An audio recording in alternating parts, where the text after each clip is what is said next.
Hi, everyone. Welcome back to OTTB on Tap. I'm Niamh. And I'm Emily. Hey, Niamh, what's on tap today? Well, today we're going to be catching up on the second part of your journey to the blue numbers with your OTTB Alexander. As you were climbing the levels of eventing, we last left off on episode 15, which took us from the journey of prelim up through intermediate. If you'd like to get caught up on the whole story, you can go back to episode 6 and learn the origin story of Emily and her OTTB Alex, and go to episode 15 to get the second part of that story. And now we're on the third part of the story, which is leading up to the blue numbers or the advanced level in eventing. So Emily, where did we leave off? So we left off with a successful run at the 2-star level, which is equivalent to today's 3-star level, but it was also long format at Bromont, where we ended up placing 8th. And that left us feeling very confident, wanting to move up to the advanced level, as you said. So after Bromont, I think Alex got about a month off. We used to do back then, after all of that exertion and all of the training and road work and long trot sets and gallops that we did, we would give them usually about a month to just hang out, be horses, gain some weight back, because they were super, super, super fit back in those days. And then we did a couple intermediate prep runs, one at GMHA in Vermont and another one at Millbrook in New York. And these were kind of in the late summer of that year. And we actually placed 3rd and 6th in these events. And, you know, when I look back at my record, I think it's important to remember how different it was back then, because I had one horse and I had very high level aspirations for him, and I needed to keep him sound and not let him get injured. And also there was a lot less therapy and things that you could really do to help promote the soundness of these horses. We weren't doing, why can't I think of a name of a physical therapy? Chiro, acupuncture, PEMF, Beamer blankets. Yeah, there were no Beamer blankets or PEMF or anything like that. My vet actually was training in some Eastern medicine techniques, and she would come out and actually practice acupuncture on Alex because he had a notoriously sore back, and it was actually tremendously helpful for him. That was kind of an unheard of thing to be doing to your horse at the time, sticking needles in them. It was very new wave, very futuristic.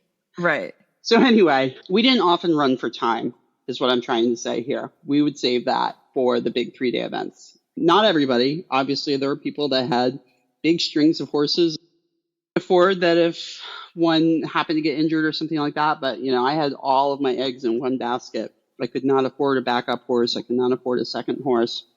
So I needed to keep my horse sound and take the best care for him I possibly could. So anyway, it was really fun to go to events and come in like 3rd and 6th, because I think our dressage was finally improving at the intermediate level. However, now we're going to take another step up, move up to advanced, make it more difficult again, and that would probably be more difficult for our dressage, as we'll talk about when we get to the following spring. But I think if I'd stuck around at a level a little bit longer in retrospect, I probably would have had a lot better results on my record. So anyway, we decided to move up to advanced at a new horse trials. It was called Menfelt, and it was in Frederick, Maryland, I believe. I don't think it's still running, but there was a very newly built course, and my horse was 7 years old, because I had read in a Practical Horseman Bruce Davidson interview that he liked to move his horses up to advance at 7 years old. So obviously that was the path. The track you're following. That's the path I should also take, because, you know, if Bruce could do it, why not me? We actually had quite a good dressage test there. I remember that there was some counter canter in the test, which Alex was really, really good at counter canter. He was really good at lateral work and things like that. It was just when you asked him to travel in a straight line, or do like transitions that things kind of Right. fell apart. Moving sideways, that was totally natural to him. Or being on the wrong lead, also natural. Right. He's like, Right. yeah, this feels good. But we had a good dressage test. And then I remember walking the course, and I think there was like the biggest table I had ever seen in my life on this course. And it had just been built. Like it was brand new. And it was like bright, like pressure treated wood that had not been stained or painted. So it was this super like shiny, bright, ominous, huge table. Well, the jumps always look bigger when they're brand new too. I don't know what it is about Yeah, them. like Even me at the beginner novice right, it level, was I'm like like, just what is plopped this? there. And, I don't know what it is, but I remember that was a really big jump. I remember that I think like the third jump on the course was talking about in part one of this episode, I was talking about at Pleasant Hollow, there was a jump where you had to go up a steep hill, jump a little vertical, and then bounce down a bank. There was something kind of similar on this course, except you were on level ground. You jump quite a large vertical and then bounce down a bank. And it was very early on the course. So I think everyone was a bit worried about that just because it was so vertical, quite big, and quite technical as well. And then there were double corners, and they were open corners. They were not filled in corners. And they were, I believe, right-handed corners with 2 or 3 strides in between. And so that was causing a lot of discussion. I think there might have been a bounce on the course, and then there was a water jump that had a big log in and a bounce bank out. So there was quite a lot to do for a move up course, and nobody had jumped around it before.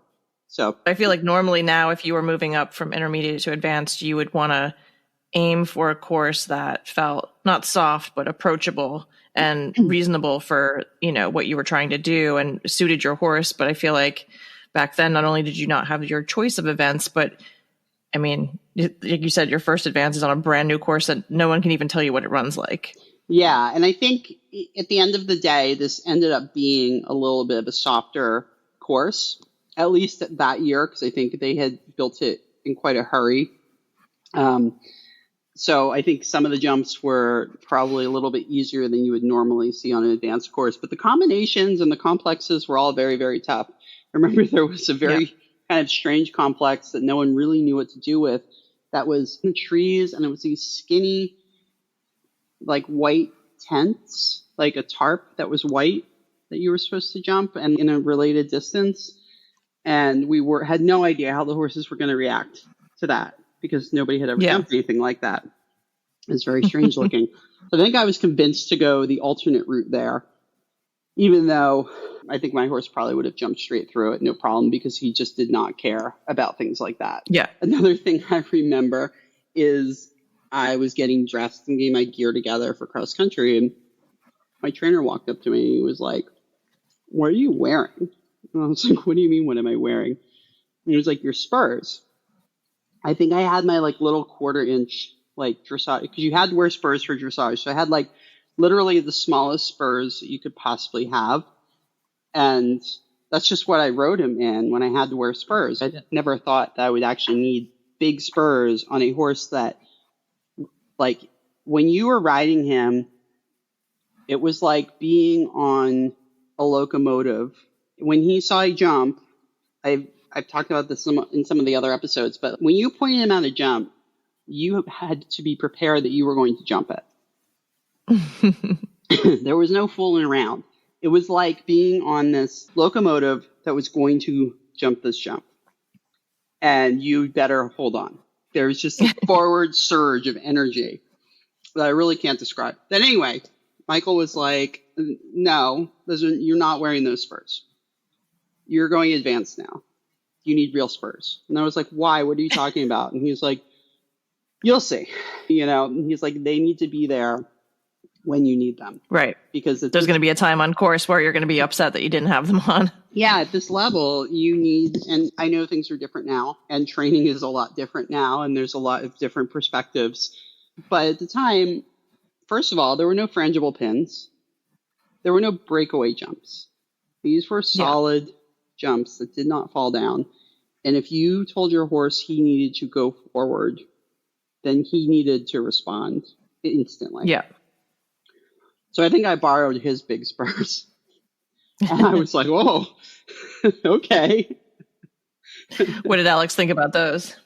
Luckily, I think my leg was educated enough, at least at that time, that I could apply them when needed. And I think I also learned to be as sensitive as I possibly could with my aids because he was so touchy.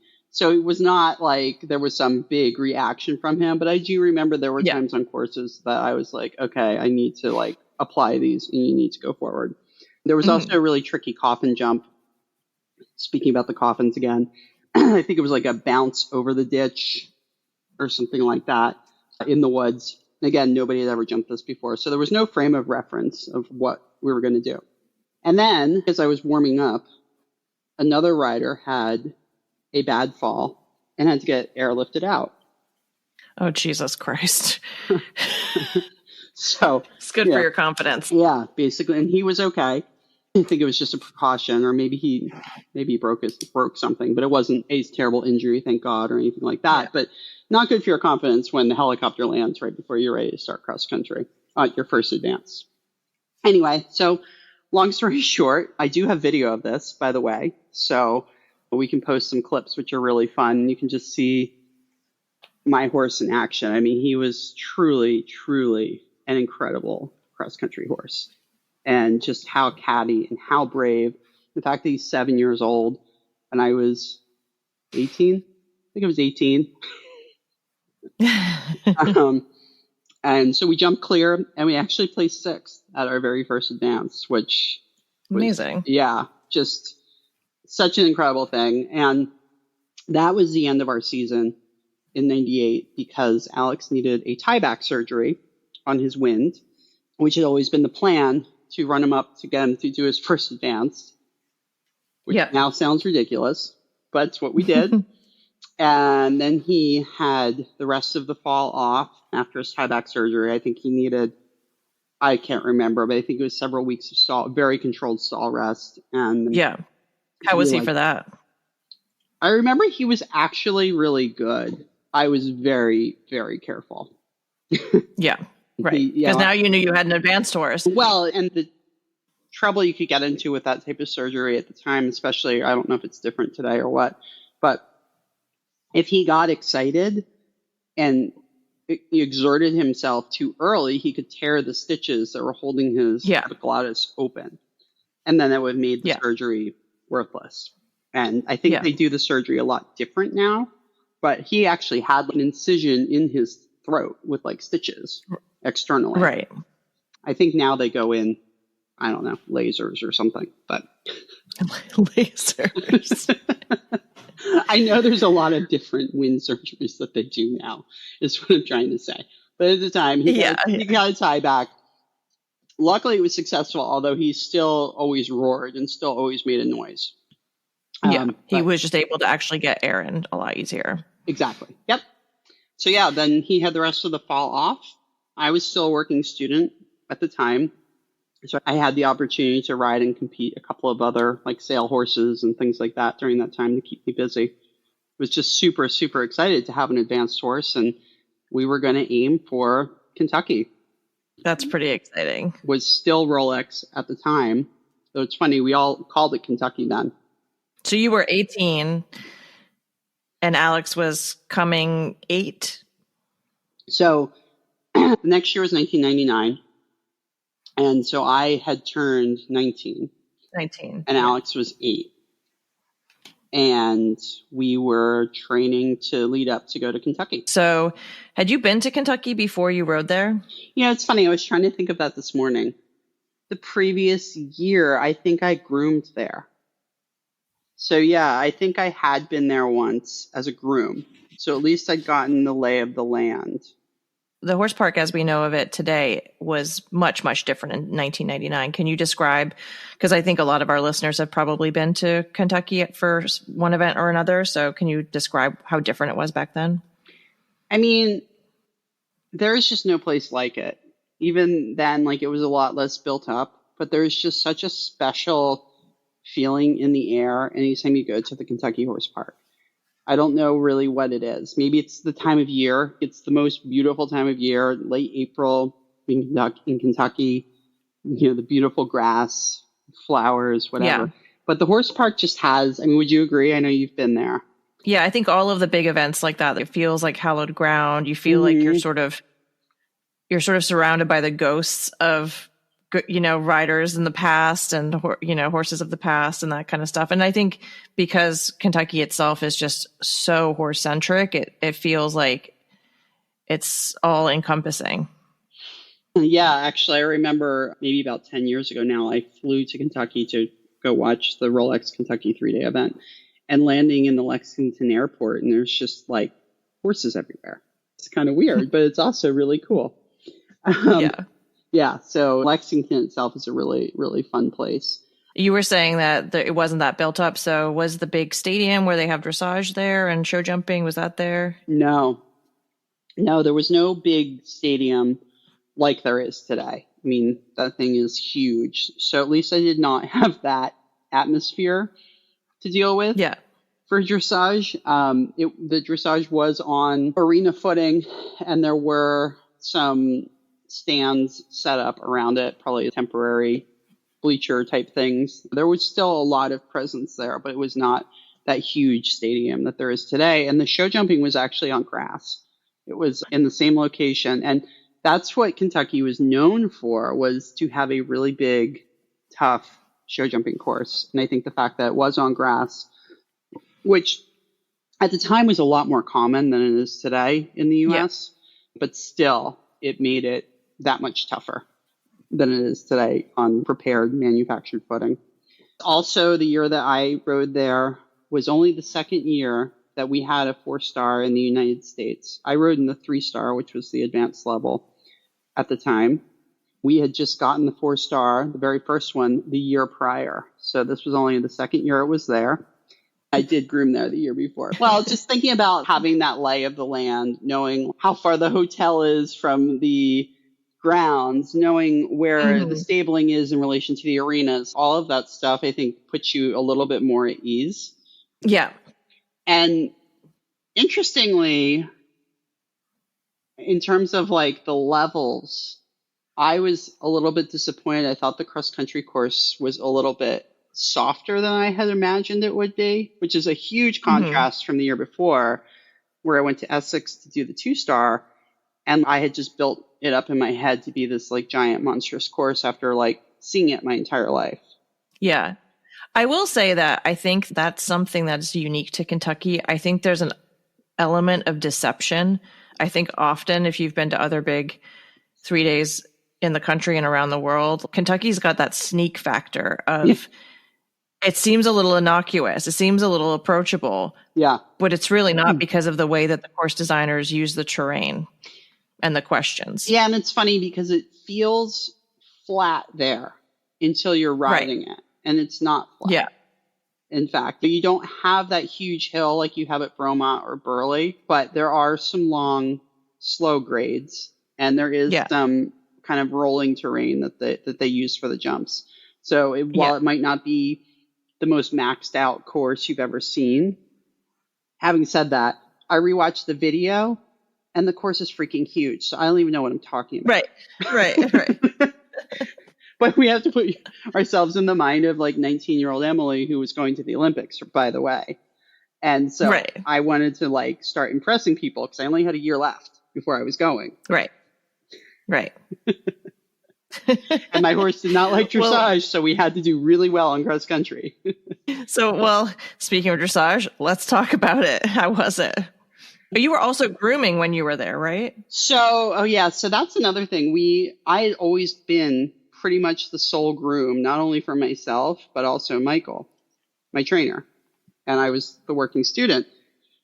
So in some of the lead up events, he had 3 advanced horses and I had an advanced horse, and I was doing all the grooming for all of them and competing. And Michael decided that that probably wasn't the best approach for Kentucky. So I think we actually had 3 grooms who were wonderful, wonderful people that we knew from our barn in New Jersey, and they came down to groom for us. And that was quite a learning experience for me. I don't think I knew how to delegate very well. And these were horses I knew inside and out. I'd been taking care of them around the clock for years at this point. I knew all of their tack. So I did get as organized as I could. I think each horse had their own box of tack and boots and equipment, and everything was like labeled and, the old pony club coming through. But it was definitely hard for me to have other people grooming my horse or tacking it up.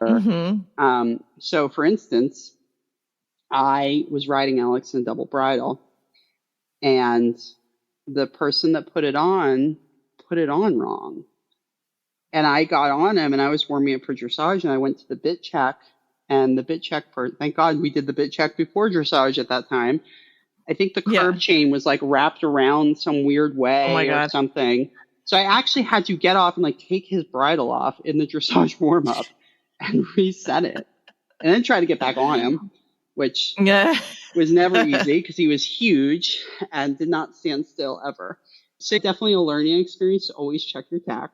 Always. Yeah. No matter who's tacking your horse up for you. Another really fun surprise that happened that year was they decided, whoever they is, that'd be a really great idea to introduce the flying change to dressage for eventing. Up until that year. That was the first year of flying changes? It was either that year or the year before. And I only done one advance the year before. So I think in the horse trials test, I think you could either do counter canter or flying change. I think there were 2 tests you could choose from, but the 3-day event test, you had to do a flying change each way. And up until that point, eventers we did not teach flying changes to our horses because we always had to do counter canter in the dressage test. Right. So, which sounds crazy that you wouldn't teach a change to a horse that you're going to be jumping. But first of all, they were thoroughbreds, so they knew how to do a change. They were off-track thoroughbreds usually, so they had a change built in. But for dressage, we vehemently did not school them ever because we wanted to preserve that counter canter. Yeah. Which is probably really ridiculous thinking, but it's just what we did.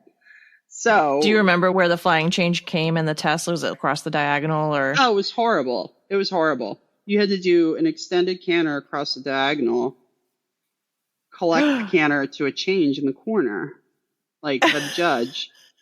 And so I hope you stayed in the ring. If you followed along on previous parts of my story with Alex, he was the strongest horse I've ever ridden. He wanted to go faster all the time. He had no chill.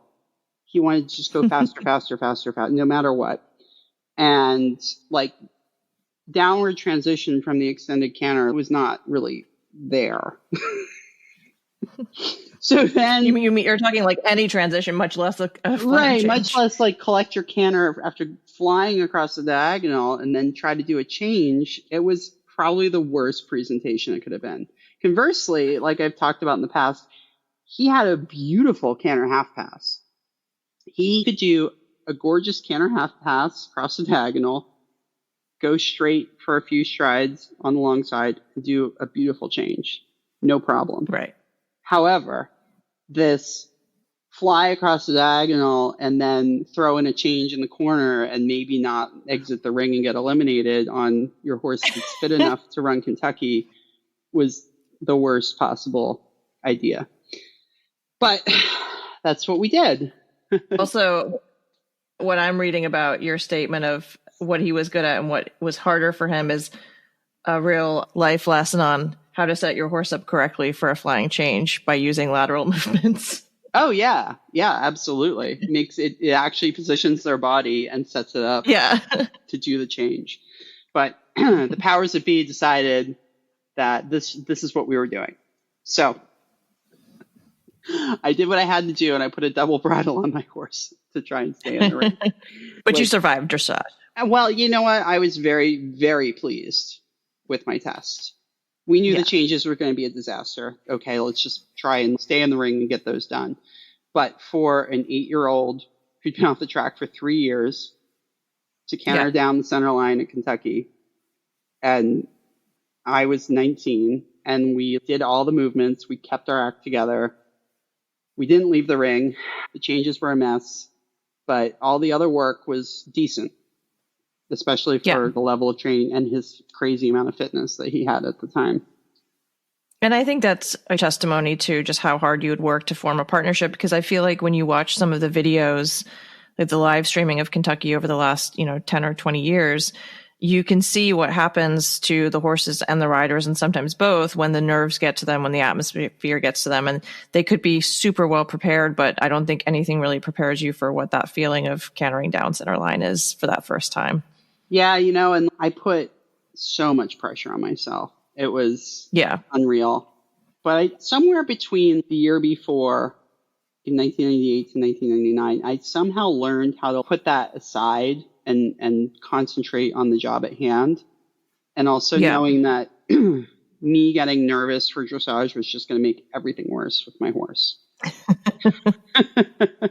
So one thing I've really learned from you as someone who's coached me and helped me with my horses throughout the years is that you can really get a lot out of focusing on what you're good at on the day that you want to accomplish something. So if you're at a show, don't focus on the thing that you struggle with at home. Right. Just focus on the stuff that you're really good at and see if you can't squeak out some extra points for that. And, it's that cliche of like, you don't do your training when you're at a show. Kind of right. thing. Right. I certainly was not schooling changes in the warm up. Like, right. Because the other thing is, once you did one, he just then things got very exciting. Things got extremely exciting. And I think, the schooling and the training has gotten so much better with event horses. But on the other hand, their breeding has changed a lot for the most part. And I think for quite a while, flying changes were still causing a lot of excitement in dressage for event horses. And sometimes they still do. But my trainer's horse, who he rode in the 4-star at this event, would buck him off when he asked for a flying change. So at least I didn't have that experience. Right. You just had to try to stay in the ring. I think I have it on video. We were at Southern Pines, and he was going around the outside of the dressage ring, and I think he asked for a change, and he bucked so high. Michael was holding on to his neck. Oh my God. I was like, oh, could be worse. Yeah. It's too much pizzazz factor. Yeah. That horse had a lot of pizzazz, but I think he bucked everybody else off except for me. For some reason, I never got bucked off of him, but he was kind of infamous for it. Okay, so you survived dressage, stayed in the ring, did your flying changes. How many times did you walk the course for cross country? Oh, at least, I don't know, I want to say 5 times. You would be so sore just from walking the course. Right. They didn't have e-bikes back then. No, there was no motorized anything. I mean, some people had regular bikes, but I was never very good at that. I would say at least 5 times. And keep in mind, we also had to memorize our roads and tracks path and steeplechase. Like, roads and tracks was mapped out and there were markers. But there are stories of people getting lost and getting really dumb time penalties or going off course or what have you, because you would just be going out into the countryside trotting forever. Yeah. And then we also had minute markers for everything. So we would have wheeled. I don't know if we wheeled roads and tracks, to be honest. Because I was always too fast on those anyway, because my horse was me. But steeplechase and cross country, we would take a meter wheel and mark out if steeplechase was, I think, 660 meters per minute, you would go 660 meters, and then you would write down where that was, and you had to be at a minute at that point. And then on cross country, and you would do that for every 660 meters. And then cross country, I think, was at 570 meters per minute. So every 570 meters on the course, you would mark down, and then you would write all that on your arm in Sharpie. It's like a big tattoo on their arm of all of the times. I think I had this fancy invention. It was like a plastic sleeve, and I would put a little index card in there with all my times on it, which helped for the sweat factor. But no, I was really confident going into the cross country. We'd had 3 really good advanced runs that spring. We did Pine Top. I did not end up in the lake that time. And if you did not hear that story, you should go back to the previous episode and hear about my horse going swimming underwater in the lake at Pine Top. And by the way, I did hear that there were huge snapping turtles in that lake also. I'm sure. Later. I'm sure. Who was the course designer that year? Was it Captain Mark Phillips? I don't know who the course designer was, but Captain Mark Phillips was the chef de keep of the American eventing team at the time. So he was the coach. That's the fancy way to say he was the United States equestrian team coach at the time. And he's a ex-British royalty, I guess you could say. He was married to Princess Anne, and he is an Olympian in his own right and very, very famous horseman. So we did a course walk with him as well. His notorious course walks. I mean, there was a lot of hemming. But if you guys have never seen him do a course walk, he just has a very stereotypical, like, stiff upper lip. Yeah. And when he describes the jumps, it just makes it sound like, well, you just do this, of course. Well, and as comes to play later in my ride, we're walking the 3-star course, which is what I rode, and the head of the lake for our course jump, which is the head of the lake at Rolex, Kentucky, is, well, now it's Defender, Kentucky, I think, this year. But at the time it was Rolex. And you had to jump a hanging log into the water off a short, really sharp turn, and then go across the water and jump quite a big table in the water, from water to water, basically. And then you would exit the water and have to jump, I think, like a tricaner, bending line to the left. And so we're walking the course, and he kind of gestures at the table in the water, which was probably almost maximum height. And he says, oh, well, that's no big deal. You could trot that. So 19-year-old Emily took that to heart. We'll talk about that in a minute. But switching gears, another really cool experience I had there was there was a cocktail party for the riders, like the night before. I don't know when during the event it took place. I think it was like before dressage or before the first horse inspection. And they would have a raffle for a Rolex watch every year. I did not win. That's cool. I did not win the Rolex watch, but I remember going to the cocktail party. I'm sure I had some real sweet outfit on with like like chunky shoes and like ill-fitting pants. And I'm going to say some khaki pants, probably. Probably some very I have some pictures of me in these ill-fitting khaki pants. I think that's what I wore for Jog Up. I'll include a picture for everyone's viewing pleasure. She was setting some strong fashion trends. I would have been right on trend for right now, because now everyone's wearing these wide leg crop pants. Well, I was trying to wear proper length pants, but my legs are so long they didn't have length at that time. So all my pants were like flood pants. But anyway, yeah, I'm sure I had some sort of sweet outfit for that cocktail party. But I just remember it was a really special experience, and we were in some really fancy room with all the like Rolex trophies around us and all that. So yeah, that was cool. I did also at one point have some cool memorabilia from the event, but unfortunately no longer. I had a cooler, everyone that got a green horse cooler for completion, and some whiskey cocktail glasses, but unfortunately I no longer have those items, which is sad. But I do still have my competitor pin and my horse's bridle number. So I think that's pretty cool. Yeah. Sitting in a closet somewhere as it should be. Anyway, now I'm rambling, but we get through dressage. It's cross country day. And I think that's where it kind of really hit me like, oh my God, you're going to ride at Kentucky. Like, this is unreal. But I also had a fire-breathing dragon that I was riding.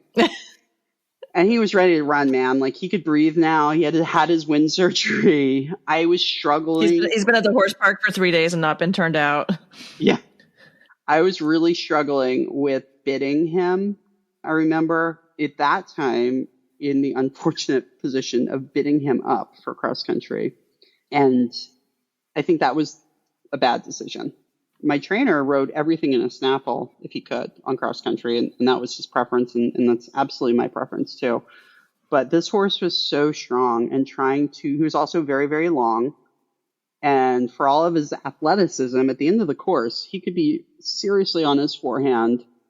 And just like that locomotive I was talking about, like barreling down these giant jumps. So I felt the need to give myself a little extra. And I had previously ridden him in like a 3-ring elevator bit, but we were having some runouts because the elevator bit didn't give me enough like lateral stability.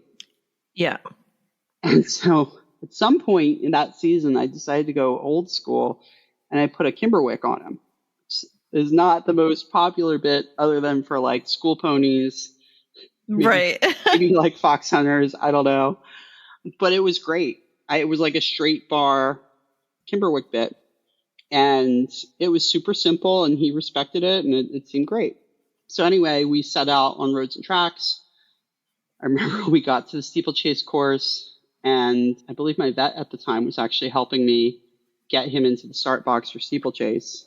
And I think she was just like, Godspeed on this beast. I don't know how, like, because he was huge on a good day. And when he had all that adrenaline and pumped up and he could see horses running on the track. If you go back to the first episode that we were talking about, my first 3-day event, I almost fell off of him backwards coming out of the start box for steeplechase. He was like a rocket ship. I don't think you needed Velcro. You needed a seatbelt. Yeah. Basically. I don't know. Or an ejector seat. I don't know which one would be better. Seatbelt with an ejector seat. But I've got to tell you, I've never felt anything like riding that horse on the steeplechase course at Kentucky. The length, and especially because he could actually breathe now, I had a little bit more experience running steeplechase at this point. I knew a little bit more of the pace that we needed to achieve, and not to be terrified of the huge freaking brush jumps that they put in front of you. They were actually good that they were that big because it gave the horse something to focus on when you're going Mach 10 at them. Did he ever learn how to brush through them? I don't think so. I don't think that was in his vocabulary.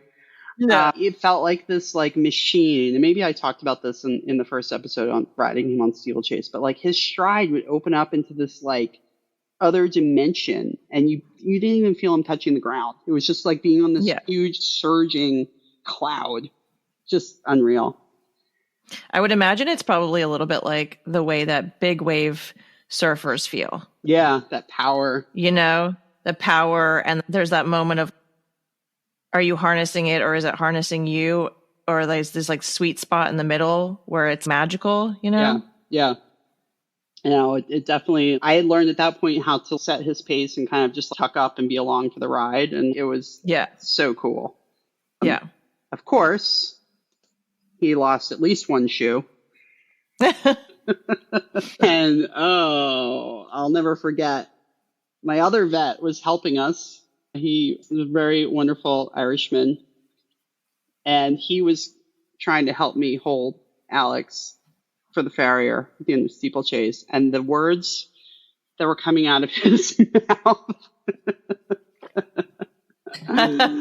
were beyond colorful, I would say. But we got the shoe back on, or shoes, I can't remember. I have a feeling he pulled both fronts again.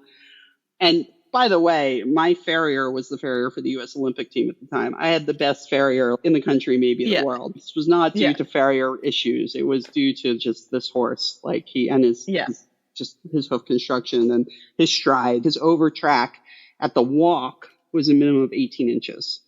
Unreal. So anyway, we get the shoes tacked back on, and I think he was a real jerk for the second part of Roads and Tracks. I could barely control him. He was just so worked up. And in retrospect, maybe I had him too fit. I don't know. And we got into the 10-minute box, the vet box, before cross country. And I had my drink, I had my little snack, talked to my coach or whomever about how the course was riding, and everything I think was riding well that day. It was like a beautiful, bright, sunny day, like perfect footing. And I love Jimmy Wofford, but I decided to try to be Jimmy Wofford in that moment. And when he had used his experience and his wisdom when I was at Young Riders at my first 3-day, and he had increased the leverage on my bit for my horse that run away with me on steeplechase. And it worked out at Young Riders when Jimmy did it. Well, I decided to do the same thing in the vet box at Kentucky, and I moved my reins from the top ring of the Kimberwick to the bottom ring, which I'd never ridden him in. Oh. But he had been such a jerk on roads and tracks, and he had been strong on steeplechase, but manageable. But I was really concerned about controlling him, especially being able to balance him the second half of the cross-country course. And then it was time to go. I mean, you don't have much time. 10 minutes is not much time to get your horse ready, get back on him. You know, it's very much like a pit stop at like a, you know, I don't know. I don't know much about car racing, but you know, when they change like the tires and all that stuff. Yeah. Very much like that. So I set out in cross country, and I knew almost immediately that I was in trouble because I could not. My horse that normally pulled like a freight train, I could not touch his face because I had messed up my bitting. And so I had to be able to make an adjustment from riding a horse that was always in front of my leg and running away with me to, he wasn't backed off the jumps. He was more backed off the bit. And I just couldn't touch his face or he'd fling his head straight up in the air and completely like over check himself. Yeah. But I remember the first half of the course went, like, I was able to make that adjustment in my riding. And the first half of the course actually went really, really well. I just remember there was like a huge table at fence 3 with a bit of Britain banner. I still have a picture of. There was a huge ditch and brush early on the course. And then the Lexington bank was also pretty spectacular. There was a big ditch and then double banks up. And I think it was supposed to be 4 strides across the top of the bank, but Alex just naturally did it in 3 because that's what he did. And he jumped down a fence to a big drop and then a couple strides to a big table, which went beautifully. You know, so everything was going really well. I was on my minute markers. We got to the first water, which was also tricky. It was a drop in. You galloped across the water and there was a skinny bounce going out. Like, you really don't see as many bounces on courses these days as there used to be. Right. We got through the double corners, and then I think there were some big galloping jumps. We came down to the head of the lake. I didn't know if you were going to interject anything. I was going to say it was the crowds were probably not as big back then, but I'm sure there were quite a lot of people there. When you watch the head of the lake on TV, it seems like accessing it looks really straightforward. But when you see it in person, it really comes off a blind turn. And you're kind of on a little bit of a hill coming down to it. So the organization that you need to have before getting in there, knowing that your horse is probably going to get a little backed off by the crowds. There's just a lot going on. And like I said, seeing it in person and seeing it on TV are two totally, completely different things. Yeah, I think that's a really good point. Another thing is really the spectators. Obviously not as many then, but there was quite a crowd around the lake. And we had never encountered spectators. And when I'm riding, I have this tunnel vision where I don't hear anything or, you know, a bomb could go off and I wouldn't even know because I'm focusing on the next jump or whatever it is.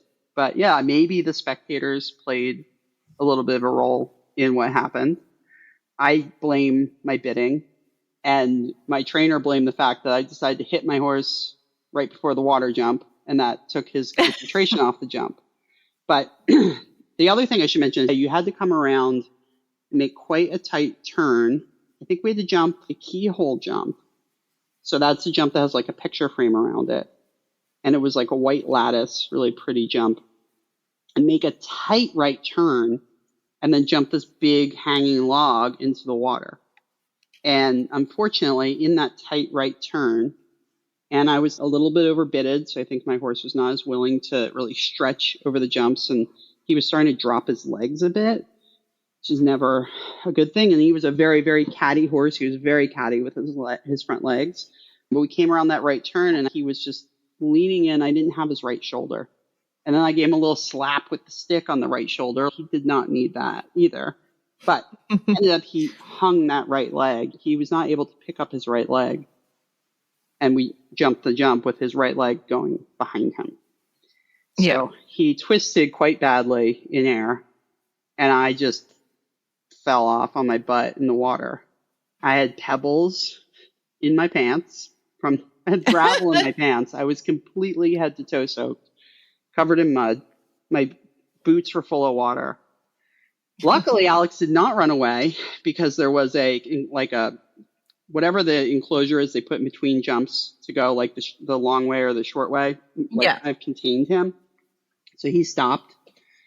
And my stirrups were so short, I was like, I don't know, because you could still get back on in those days. And obviously I was going to get back on because I needed to compete because I was going to the Olympics. Duh. Right. So some woman came over and like gave me a leg up in my completely soaked breeches. And I just pick up the trot and I trot across the water and I trot this like maximum table in the water. We trotted it. So that's when people are like, I don't like to trot jumps. I'm like, well, but there just wasn't enough room the way that it was constructed to really pick up an organized canter and continue. Yeah. And we trotted that jump and continued on course. And I remember, I think the very next jump, you'd go up a long hill at that point, was the hollow. And that was probably the jump I was the most nervous about on the course because I don't think I jumped anything quite like it. And now I'm soaking wet. How am I going to jump this? And it was a log with a straight down drop landing into a hollow. Which is the type of thing that your horse could just completely launch off of, and he might land 20 feet later. And can catch a lot of riders out. Yeah. And don't you know, jumped it perfectly. Like he was like picture perfect through that. No big deal. We ended up completing the course. I did have another scary moment at the coffin later in the course where something very similar happened. I think he was getting tired and he just dropped that right shoulder, but I managed to stay on this time and we completed the course. So we had finished the cross country at Kentucky, albeit not exactly in the manner that we had wanted to, but huge accomplishment. Did you have a follow-up with Captain Mark Phillips about the jump in the water? I don't recall ever. I was not like he and I were on a first name basis or anything. Yeah. I still thought I had done everything fine. I don't know if I told my coach, Michael, what I had done or if he saw the video, but I got such a scolding. He was like, "You did what?" And I was like, I trotted the table in the water. And he was like, what? He literally could not believe that I trotted this jump. Because keep in mind, however big the jump looks when it's in the water, you have to add on the height of the actual water itself and the drag. Yeah. And the water was a lot deeper back then. So say there was 6 or 9 inches of water, that makes this table that much bigger, plus the drag, plus, just like lack of momentum. And Alex cleared it by like 2 feet. So it was of course. It was no big deal. But, I got quite a tongue lashing. And I was like, well, Captain Phillips said we could do that. But he said you could trot it. It's little. He was like, he's not serious. No, he goes, he was joking. That was a joke. And I was like, oh, my God. Maybe somebody should have told me that. I just thought we could trot it. I don't. One of the best riders in the world tells you can trot something. Right. So now you see why clinicians have you walk and trot jumps. Exactly. And then day 3, yes, you had show jumping. And how was that? Well, first off, we had the jog. So Saturday night's a long night at a 3-day event. Did he keep his shoes on for cross country? I think so. Yeah, magically. Yeah. I think we tacked them on. They stayed on, and we just left them because we're like, they're on, they're good. We basically would poultice the horses head to toe. Yeah. And we would try to get them out walking a little bit that evening so they didn't stiffen up too much, because it was a really unbelievable effort that these horses would go through. And then they actually like closed the stables there and would, I think they lock the gates because they would make people leave so that the horses could get rest. You know, obviously if there was like a medical condition or an emergency, there were night watchmen and things like that, but they didn't want you up working on these horses all night long and not letting them get rest. So I clearly recall the next morning we got there so early that the gates weren't open yet and we couldn't even get into the stable, and it was like pitch black out. You know, me and our grooms, we had 4 horses that we had to get all this poultice off of before and braided before the jog. And there were like limited hoses that you could use to fight for the real estate. But yeah, he jogged up great. I could tell he was tired, but he was super sound and still looked good. So we were on to show jumping. And you said show jumping was on grass. Yeah, I was really nervous about the show jumping and had a little bit of a snafu before the show jumping, which didn't help me with my like mental preparation, which was however they had structured the jogs. Since I'd fallen off and I had a ton of time penalties, I was one of the first to go into show jumping because it goes in reverse order of standing. And my trainer was still at the jog area jogging his 4-star horse. So he wasn't able to walk the course with me. I think Ralph Hill walked the course with me, who I never trained with. I don't think I even knew him. I think he just appeared and was like, do you need help? Oh. You look like you need help. And he walked the course with me, if I recall correctly. You know, he's the type of guy that would do that. So, but the course was huge. It's on grass, like we said. And for those that are wondering why we keep bringing that up, it's just a little bit more difficult because there's still some terrain to play with. It can be quite slippery. You don't have the same kind of spring that you could get off of a prepared footing. So it definitely plays a factor for the big major 3-day events in England still have their show jumping on grass. And a lot of times Americans have some trouble with that because now we do everything on manicured footing here. And dressage on grass. Yes. And dressage on grass, which is tricky too for the same reason. So you don't have that perfectly flat manicured appearance. And I was also terrified because all of a sudden I realized how many people were going to be watching me because there were stands set up and there were people like right up to the rail. And there were some really big show jumps on the course, at least to me. And I did not have a good warm up and I did not have a good round. I think we had 4 rails down and I just beat myself up about it. I was so upset. And the round was really bad. I could not see a distance. I buried him to a couple really big square oxers and, you know, he kept jumping for me, which is just incredible. So yeah, we had a lot of homework to do, I think, coming out of this event. Like, I was feeling confident about cross country other than my mistake, but show jumping really at this point was something that I was going to need to work on if we were going to proceed. And he was a tough horse. He had a great gallop, but his canter was difficult. He could forebeat very easily and kind of lose his elasticity. And because he was such a brave cross country horse, he was not always the most careful show jumper. So there is that balance that is very tricky with an event horse of finding one that's brave enough that if he gets into a little bit of trouble cross country and he hits a jump, that he's still going to jump. But then you can teach them to respect the show jumping rails that don't fall down. It's a tricky to be thing. careful enough to lean on some of their dressage training and collect their bodies and pat the ground and that. After I got over my show jumping trauma, I was very happy that you must have been immensely proud of your horse and like everything that you had accomplished in such a short period of time with him. Oh, absolutely. Yeah. And I was already planning and scheming about like how I was still going to go to the Olympics, even though I'd fallen off. Yeah. So. Well, because was that during a year that the selections were going to be happening? So the Olympics were in 2000 and this was 99. So like selection process was kind of starting, but I think since they'd introduced the 4-star at Kentucky, I think it was was there a requirement or it was pretty much known that you had to run there and get around the 4-star course before you could be really seriously selected. Yeah. So it became my primary focus of trying to figure out how to qualify to run the 4-star since I had fallen off at the 3-star level. Right. So you've completed Kentucky, which is no small feat on your off-the-track thoroughbred that you sourced and trained yourself. But even though you didn't end up going to the Olympics, some pretty big, exciting things happened to you in the upcoming years. And we're going to get to those later, which include getting named on the developing riders list. Yes, I applied for and was selected for the United States Equestrian Team developing rider list for 2000, which was really, really exciting to be in the winter training sessions.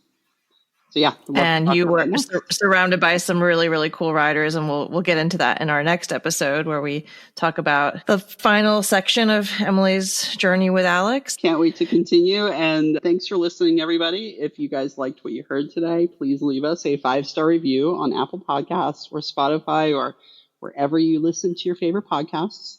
You can find us on social media. We would absolutely love to hear from you. If you have ideas for an episode, something you want to hear us discuss, a person you want us to interview, reach out. We're on Facebook. Look for OTTB on Tap on Facebook. We're on Instagram, TikTok, and you can join our mailing list on our website, www.ottbontap.com. If you sign up there, then you will be the first to know about special bonus content, new episodes, and all sorts of fun stuff. So feel free to reach out. Till next time. See you later.